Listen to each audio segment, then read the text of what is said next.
What's up, Dokos? It's Trent, aka TradeMark here, and if you didn't hear the announcements, Call of Duty Ghosts will have dedicated servers on Xbox One, which is a great thing. It is, but, big booty but, it will not solve all of the connection issues in Call of Duty, okay? Dedicated servers is not a new thing. Like, PC has had dedicated servers for Call of Duty for a long time, and there's still connection issues on PC. But let's talk about what things will and will not improve thanks to this change. Alright, so first of all, the biggest change that you're probably going to notice is there is no more host Xbox, which means that there is no more host advantage or disadvantage, and there's also no host dashboarding. You're never going to experience a moment where you're just crushing the enemy team and they dashboard or they pull the plug on their Xbox, turn off the Xbox, and your game is done. You get disconnected. That's not going to happen anymore. There's also no host advantage or disadvantage, like I said. So there's not going to be certain players that have advantage or disadvantage. It's all reliant purely upon your latency to the main server, which is a good thing, especially if you pulled host a lot. In like older Call of Duties, it was an advantage. In newer Call of Duties, sometimes there's a disadvantage. There's a host disadvantage that they integrate into the game. But that's just a good thing overall. Secondly, there's not going to be any more lag switches. At least you can still kind of manipulate networking traffic through a game, but there's not like lag switches. Most lag switches are reliant on you becoming host. And when you are host, a lag switch works by delaying the upload traffic, what you're sending to the client. So on your screen, you basically just freeze because you're not receiving updates from the server. And then as soon as they flip the switch back on, you're dead, because that's how a lag switch works. All the enemies are just frozen in place while the host runs around and kills them. So no more of that. There's also less likelihood of you getting DDoSed or disconnected.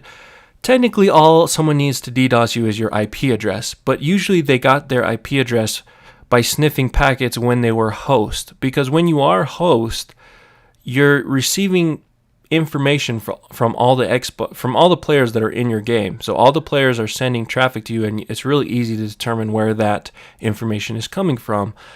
But with a dedicated server, it's a lot harder to actually obtain someone's IP address, figure out, what players, what IP they have, and then actually DDoS them. So there's a lot less likelihood of you getting DDoSed or disconnected. And then finally, you're going to have a more consistent connection. Now, this doesn't mean that you have a perfect connection, but it should be more consistent. And typically, this is because of how reliable business-grade connections are.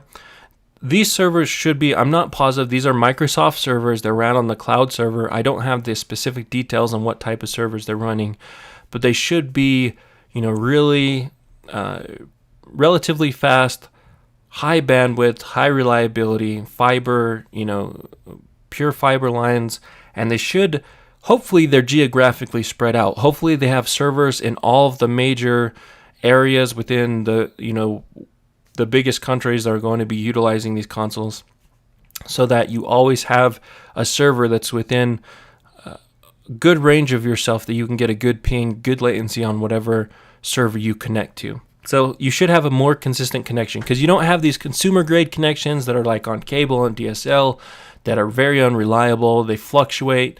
If you've ever been in a game where you're like 4 bar and all of a sudden you drop to 2 or 1 bar and it's really laggy and it's just throughout the game it's very inconsistent, that should go away, because you should, unless your own internet sucks, but you should have a consistent connection with the dedicated server, so your experience game to game should be much more similar. It's not going to feel like, in this game, you can have one game where everything feels amazing because all of the players are near you, you have a good host, everyone's low latency, and then the next game, maybe everyone's spread out across different countries, crappy host, and things are just full of bullcrap because everyone has discrepancies and a lot of high latencies, and that the higher the latency between all the different players in the game, the more bullcrap that happens. So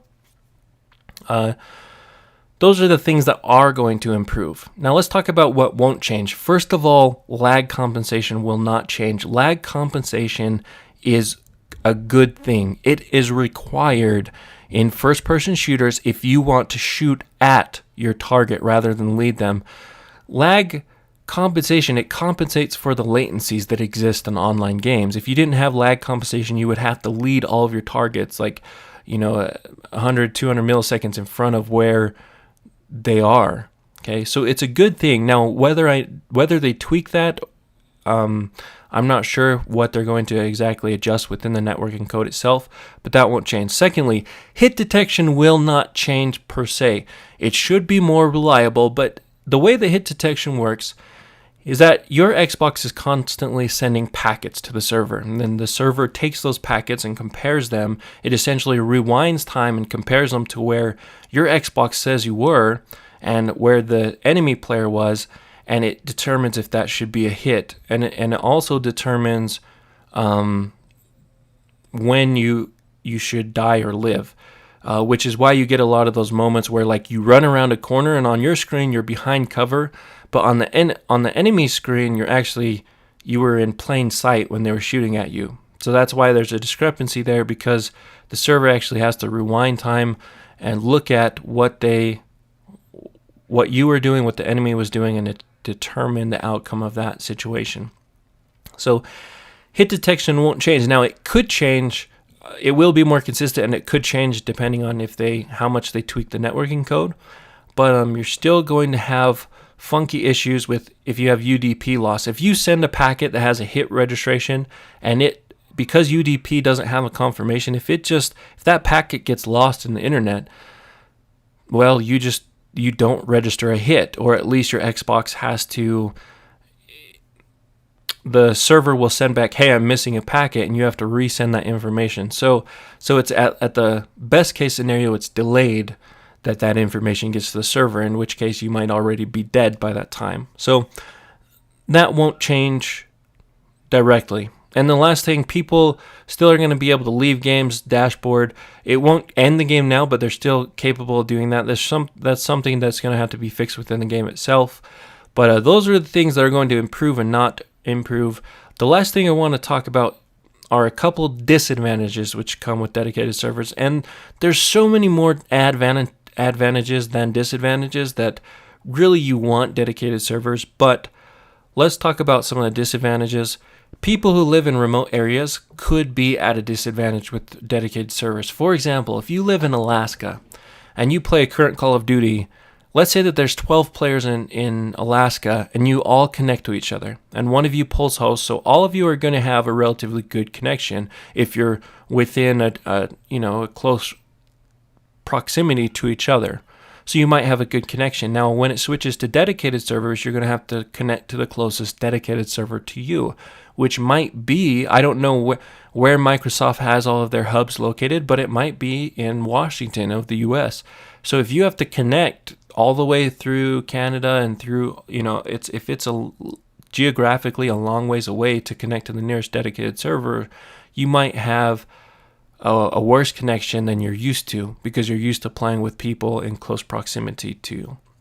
Hopefully Microsoft will make sure that they have a lot of servers spread out and they have really good network and really good main lines to all of the major hubs in the world, so that you can connect to a very fast server near you. And then secondly, another disadvantage is that because the servers are owned by someone else, when the game gets old, or when at any point they could just drop support on dedicated servers. And if the game is not programmed to allow private matches, to allow LAN matches, to allow you to connect to someone without dedicated servers, well, the issue is that once they turn off those servers, the game is dead. You can't play it anymore. And, so I imagine they will still have private matches. They'll still have ways for you to play the game even after it gets old, even after they drop support for the servers. But, that's something that you're looking way down the road for, and I don't really consider it that big of a disadvantage. But anyways, guys, those are kind of the things which are going to improve what won't, and my thoughts on the whole situation. But anyways, malo alpito. Thanks. I'm out of here.